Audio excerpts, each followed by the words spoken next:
7월 4일 금요 새벽 예배를 시작하겠습니다. 이 아침에 주님께서 우리에게 주시는 말씀은 시편 73편 말씀입니다. 1절부터 9절까지 함께 읽으시겠습니다. 하나님이 참으로 이스라엘 중 마음이 정결한 자에게 선을 행하시나 나는 거의 넘어질 뻔하였고 나의 걸음이 미끄러질 뻔하였으니 이는 내가 악인의 형통함을 보고 오만한 자를 질투하였음이로다. 그들은 죽을 때에도 고통이 없고 그 힘이 강건하며 사람들이 당하는 고난이 그들에게는 없고 사람들이 당하는 재앙도 그들에게는 없나니 그러므로 교만이 그들의 목걸이요 강포가 그들의 옷이며 살찜으로 그들의 눈이 솟아나며 그들의 소득은 마음의 소원보다 많으며 그들은 능욕하며 악하게 말하며 높은 데서 거만하게 말하며 그들의 입은 하늘에 두고 그들의 혀는 땅에 두루 다니도다. 아멘. 여러분들 요한계시록의 천상의 예배에 대해서 들어보신 적이 있으실 것입니다. 하나님께서는 영원토록 예배받기 합당하신 분이시기 때문에 우리가 천상의 예배의 그런 환상들을 또 볼 때에도 요한계시록 4장 말씀에서도 세세토록 살아계시는 이에게 경배하고 라고 기록이 되어 있으며 주 하나님이여 영광과 존귀와 권능을 받으신 것이 합당하오니 주께서 만물을 지으신지라 라고 이렇게 기록이 되어져 있습니다. 하나님은 창조주 하나님이 되시며 전능자 하나님이 되셔서 우리를 또한 예배받기 위해 지으셨고 그것으로 말미암아 하늘에서도 천사들이 영원토록 하나님의 영광을 그렇게 찬양하고 노래한다고 기록이 되어져 있는 것입니다. 이것이 마치 하늘에 성가대가 있어서 하나님의 찬양대로서 주님을 높여드리고 찬양하는 그 예배가 영원토록 이어진다고 볼 수가 있는 것입니다. 이 땅에서도 우리가 또한 교회 안에서도 찬양대가 있고 성가대분들도 계시고 또 하나님을 예배드리는 모든 예배자들이 함께 주님을 찬양합니다. 오늘 보시는 이 시편은 아삽의 시편이라고 이렇게 기록이 되어져 있습니다. 역대상 25장에 또 나오게 되는데요. 다윗이 군대 지휘관과 더불어 이 아삽으로 통하여서 수금과 비파와 재금을 잡아 신령한 노래를 하게 하였으니 라고 기록이 되어져 있으면서 아삽의 아들들이 또한 아삽의 지휘 아래 왕의 명령을 따라 신령한 노래를 하며 라고 기록이 되어져 있습니다. 이 아삽의 찬양대는 이 하나님의 영광을 받아 하나님의 또를 찬송 드리는 그러한 역할을 맡았습니다. 이 시편에 기록된 아삽의 찬송도 12편에 달하고 있고요. 오늘 또 보시는 이 아삽의 노래를 통하여서 우리가 또 하나님의 예배자로서 어떻게 주님의 영광을 찬양하며 나아가야 되는지를 우리가 또 함께 보실 수가 있습니다. 이 선지자나 시인 또는 악사가 이 하나님의 영감을 받아 감동된 말씀을 쏟아내는 것으로 이 아삽의 찬송시를 우리가 볼 수가 있습니다. 이 성가 대원들이 이 신령한 노래를 함으로 통하여서 그들이 마음속으로 하나님의 이 크신 감동을 받아서 이것들을 또 노래와 이 감동된 식으로 쏟아내었음을 우리가 볼 수가 있는 것입니다. 우리가 길을 가다가 넘어질 뻔한 경험들을 다 해보셨을 것입니다. 나는 평소처럼 길을 걸어가는 것 뿐인데 왜 하필 뭐에 걸려서 넘어진 것인지 다리에 힘이 풀린 것인지 내가 바로 서지 못하고 거의 자빠질 뻔하게 되는 그러한 경험을 해보셨을 것입니다. 오늘 읽으시는 이 시편 73편의 아삽의 시는 이 세상의 악한 자들의 악행으로 인하여서 하나님의 백성들이 또한 받게 되는 고통을 묘사하고 있습니다. 2절 말씀해 보시면 나는 거의 넘어질 뻔하였고 나의 걸음이 미끄러질 뻔하였으니 라고 기록이 되어져 있습니다. 우리 삶 가운데에 나는 정말 하나님의 뜻대로 따라 살기를 원하는데 나의 죄거로 말미암음이 아닐지라도 이 주변에 우리 삶 가운데 이 세상 속에 존재하는 이 악인들의 악행으로 인하여서 나의 삶 또한 하나님을 믿고 따르는데도 불구하고 고통을 받을 때가 있다고 하는 것입니다. 우리가 잘 아시는 예수님께서 가르쳐 주신 기도의 이 주기도문의 마태복음 6장 13절에 보시면 우리를 시험에 들게 하지 마옵시고 다만 악에서 구하시옵소서라고 하는 이 너무나도 잘 알고 계시는 이 구절이 있습니다. 아니 내가 살다 보면 시험을 왜 자꾸 만나게 되는 것인가? 그런데 우리 삶에 다가오는 이 어려움과 역경은 언제나 우리를 찾아올 수 있는 것이고 또한 문제가 전혀 없는 삶을 살기 위해 내가 스스로 선택을 또한 할 수 없다는 것을 보게 되어집니다.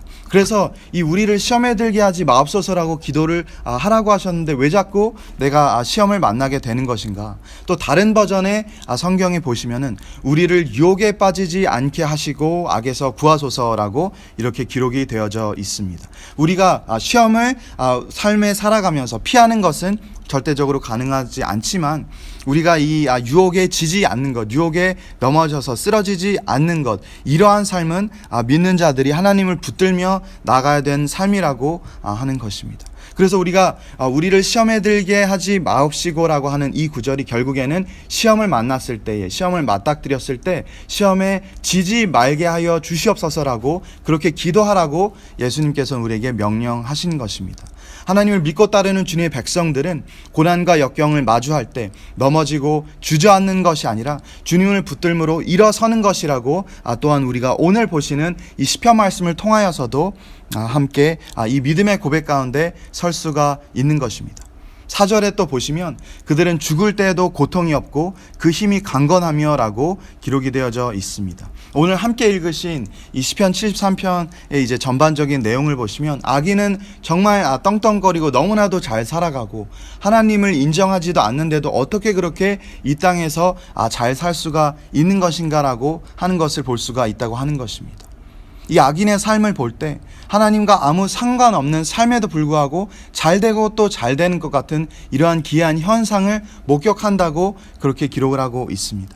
욥기 21장 말씀에서도 어찌하여 악인이 생존하고 장수하며 세력이 강하냐 라고 하는데 그들의 날을 행복하게 지내다가 잠깐 사이에 세월에 내려가느니라 라고 기록을 하면서 우리가 볼 때 잠시 잠깐 악인이 이 땅 가운데 잘 되는 것처럼 보일지라도 하나님께서는 주님의 공의로 반드시 심판을 한다고 하는 것입니다. 그래서 오늘 읽으신 3절 말씀에서도 이는 내가 악인의 형통함을 보고 오만한 자를 질투하였음이로다. 8절에 그들은 능욕하며 악하게 말하며 높은 데서 거만하게 말하며 11절 말씀에서는 말하기를 하나님이 어찌 알랴 지존자에게 지식이 있으랴 하는도다. 악인이 이 땅 가운데 떵떵거리면서 어떠한 삶의 태도로 임하냐면은 하나님이라고 하는 분이 계시다면 어디 나와보라. 지존자에게 지식이 있느냐? 그런 분이 계시는 것이냐? 그분이 무슨 아는 것이 있느냐? 전능하신 이 하나님의 존재를 부인하며 인간이 가장 높은 위치에 서서 이러한 오만 방자한 모습을 나타내는 것을 볼 수가 있는 것입니다. 예레미야 12장 말씀에서도 여호와여 내가 주와 변론할 때에 주께서는 의로우시니이다. 그러나 내가 주께 질문하옵나니 악한 자의 길이 형통하며 반역한 자가 평안함은 무슨 까닭이나이까.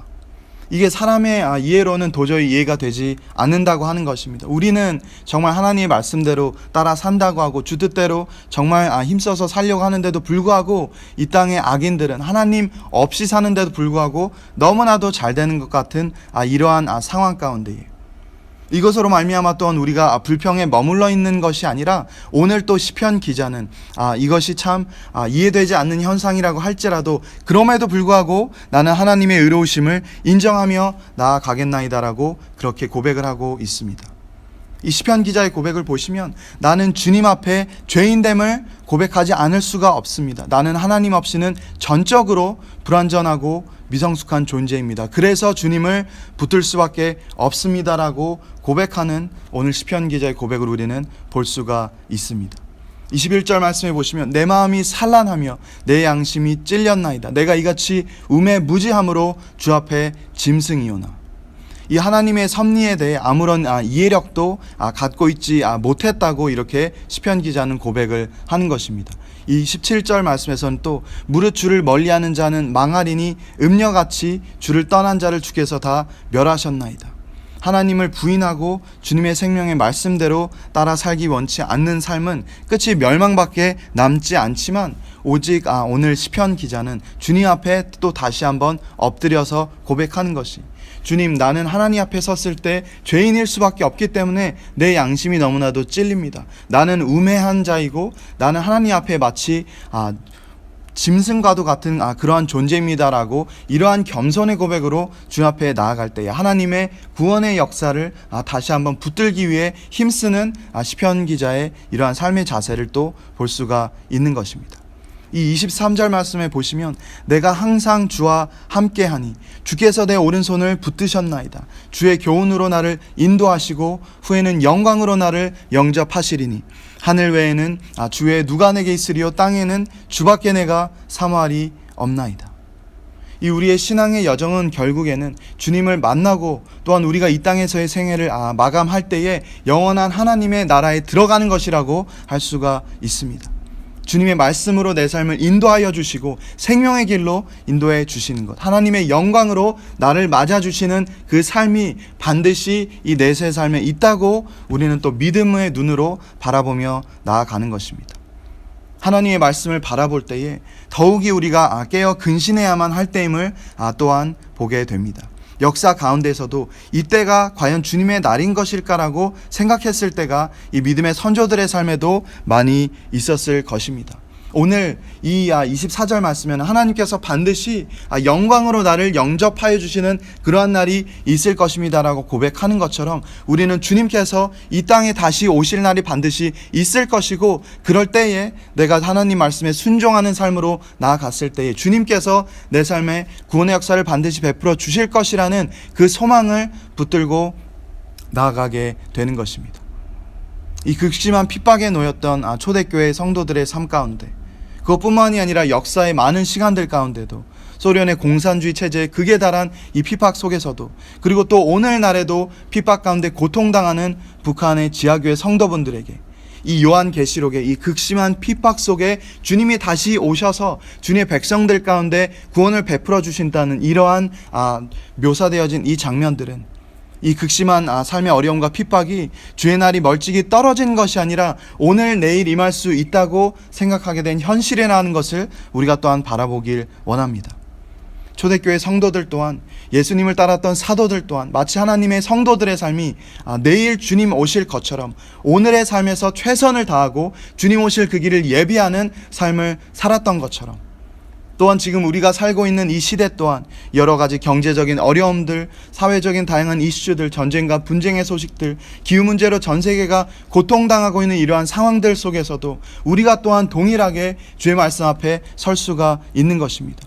마치 오늘의 삶이 끝인 것 마냥 모든 소망이 끊어지고 내 삶이 고통 중에 처해 있을 때에 오늘 시편 기자가 그렇게 고백하는 것처럼 주님의 날이 그럼에도 불구하고 반드시 임하게 될 것인데, 하나님의 영광이 임할 그때에 주님께서 나를 맞이하여 주실 것이다.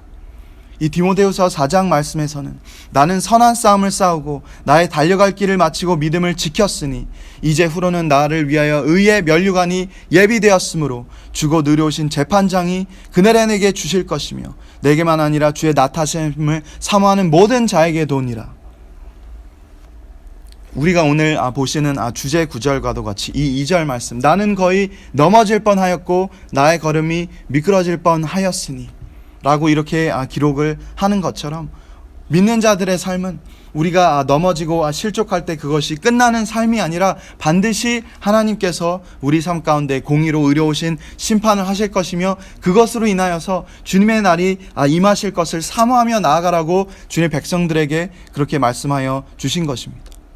이 거의 넘어질 뻔하였는데 아직 완전히 쓰러지는 것이 아니고 거의 미끄러질 뻔하였지만 완전히 주저앉는 상태에 있는 것이 아니어서 우리 삶 가운데 구원자가 되시는 주님께서 우리에게 피할 곳을 예비하여 주신다고 하는 것입니다. 그래서 시편 기자는 이렇게 오늘 고백하며 결론을 맺습니다. 26절 말씀에 내 육체와 마음은 쇠약하나 하나님은 내 마음의 반석이시오 영원한 분기시시라. 28절에 하나님께 가까이함이 내게 복이라. 내가 주 여호와를 나의 피난처로 삼아 주의 모든 행적을 전파하리이다. 이 땅에 악이 흉흉하고 악인들이 정말로 하나님이 계시지 않는 것 같은 그러한 행동을 할 때에 그것으로 말미암아 하나님을 믿는 주님의 백성들 또한 고통을 당하는 그러한 상황에 처할지라도 우리는 이 땅의 삶이 끝이 아니라 주님께서 반드시 다시 오실 것이고 우리 삶 가운데 구원을 베풀어 주실 때에 주님의 날이 이르러서 우리가 영원한 하나님의 나라에 들어가 주님의 영광을 찬송할 그 소망을 붙들고 우리가 나아갈 수가 있다고 하는 것입니다. 오늘도 우리가 주님의 말씀을 의지하며 나아갈 때에 하나님을 또한 우리 삶 가운데 피난처로 삼아서 우리의 육체와 마음이 비록 때로 쇠약해지는 그러한 경험들을 하게 될지라도 그럼에도 불구하고 하나님께서 오직 우리 삶 가운데 마음의 반석이시고 영원한 분깃이 되시는 이러한 주님의 구원의 역사를 또 오늘 경험하며 나아가시는 저와 여러분들의 삶이 되시기를 주님의 이름으로 축원을 드립니다. 제가 고린도후서 4장 말씀 읽고 이 시간 또 함께 기도하시겠습니다. 그러므로 우리가 낙심하지 아니하노니 우리의 겉사람은 낡아지나 우리의 속사람은 날로 새로워지도다. 우리가 잠시 받는 환난에 경한 것이 지극히 크고 영원한 영광에 중한 것을 우리에게 이루게 함이니 우리가 주목하는 것은 보이는 것이 아니요 보이지 않는 것이니 보이는 것은 잠깐이요 보이지 않는 것은 영원함이라. 아멘. 주님, 그렇습니다. 오늘 시편 기자가 고백하는 것처럼 주님, 우리 삶 가운데에 끊임없이 펼쳐지는 고난과 역경의 삶 가운데에 하나님, 나는 주님의 뜻을 따라 살려고 힘썼는데요, 내가 주님이 나아가라고 하시는 그 길을 향해 나아갔다고 애썼다고 생각이 드는데요 라고 생각하는 그 순간에도 주님, 우리가 이 세상을 바라볼 때에 악인이 정말 형통하는 것 같고 하나님을 인정하지 않는 자들이 정말 잘 사는 것처럼 보일지라도 주님, 이것으로 말미암아 우리가 실망하고 낙심하지 않게 하여 주시고 오늘도 우리 삶의 소망이 되어주시는 주님을 붙들고 나가게 하여 주시옵소서. 오직 하나님이 내 마음의 반석이 되어주시고 영원한 분깃이 되시기 때문에 하나님께 가까이 함으로 인하여서 우리가 누리는 이 복을 주님, 우리가 오늘도 누리며 살아갈 때에 우리의 심령 가운데 천국이 임하고 우리의 마음이 정말 하나님의 나라가 임하여서 주님 안에 주님의 임재 가운데 거하며 오늘도 또한 주님의 날을 사모함으로 나아가는 우리 모두의 삶이 되어지게 하여 주시옵소서. 오늘도 허락해 주신 주님의 귀한 말씀 가운데 주님께만 감사와 영광과 찬송을 올려드립니다. 모든 말씀 우리 주 예수 그리스도 이름으로 기도드렸습니다. 아멘.